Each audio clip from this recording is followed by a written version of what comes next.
আজকে তো অনেক কাজ, তাই একদম ব্যাগপত্র গুটিয়ে নিয়ে চলে এসেছি আমার ব্রাইডের লোকেশানে। ব্রাইডকে সাজানোর আগে আমাকে করতে হবে 3টে পার্টি মেকআপ। আর এগুলোই সেই পার্টি মেকআপ যেগুলো আমি ব্রাইডকে সাজানোর আগে কমপ্লিট করে নিয়েছিলাম। তাহলে চলো ব্রাইডকে এবার রেডি করে নিই ঝটপট। ব্রাইডের সাথে আমার আগেই কথা হয়ে গেছে যে ব্রাইড কেমন কি লুক পেতে চাইছে আজকে তার স্পেশাল দিনে, কিন্তু সেটা আর ভিডিও করার আজকে টাইম হয়নি। তো চলো তাহলে ব্রাইডের পছন্দ মতো ব্রাইডকে আজকে আমি সাজিয়ে ফেলি। ব্রাইড কিন্তু ভীষণ শান্ত আর খুবই মিষ্টি একটা মেয়ে, তো ওর পছন্দ মতো আমি ওকে হেয়ার স্টাইল মেকআপ সমস্তটাই করে দিয়েছিলাম। আর ব্রাইডও ফুললি স্যাটিসফাই ছিল তার এই লুকটা নিয়ে। কেন জানি না আমার পরপর এই দুটো ব্রাইডই কিন্তু কলকা পছন্দ করে না। আমার এই ব্রাইডও কিন্তু ছোটোর ওপর একটা কলকা দেখিয়ে বলেছিল, দিদি বেশি বড় কিন্তু কলকা করবে না, আমার কলকা ভালো লাগে না। তো যাই হোক, ব্রাইডের পছন্দ যখন আমাকে একটা ছোটো মতো কলকাই করে দিতে হয়েছে। তো কলকাটা তোমাদের কেমন লাগলো সেটা জানিও কিন্তু।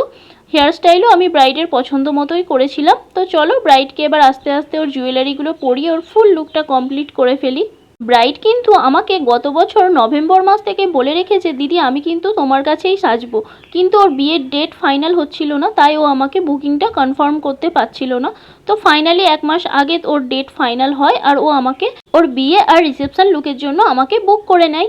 তো এই দেখো, কথা বলতে বলতে আজকের আমার ব্রাইড কিন্তু একদম রেডি। তাহলে বলো আজকের আমার এই ব্রাইডকে কেমন দেখতে লাগছে। তোমরাও যদি তোমাদের স্পেশাল দিনে এরকম সুন্দর একটা লুক পেতে চাও তাহলে আমার সাথে কন্ট্যাক্ট করতে কিন্তু একদম ভুলবে না। আর যে প্রথমে পার্টি মেকআপগুলো তোমাদের সঙ্গে শেয়ার করলাম, সেই পার্টি মেকআপগুলোর ভিডিও আমি তোমাদের সঙ্গে অন্য কোনো ভিডিওতে শেয়ার করে দেব। একসাথে দিলে ভিডিওটা অনেক লং হয়ে যাচ্ছিল। তো ফাইনালি আজকের আমার ব্রাইড রেডি। টাইমের অভাবের জন্য আজ কিন্তু আমি ব্রাইডের কাছে কোনো রিভিউ ভিডিও নিতে পারিনি। তো তোমরাই জানিয়ে দিও যে ব্রাইডকে কেমন দেখতে লাগছে।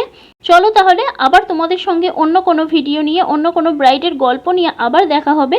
ততক্ষণ সবাই ভালো থেকো, সুস্থ থেকো, আর আমার এই ভিডিওটা কেমন লাগছে সেটা কিন্তু জানাতে একদমই ভুলবে না।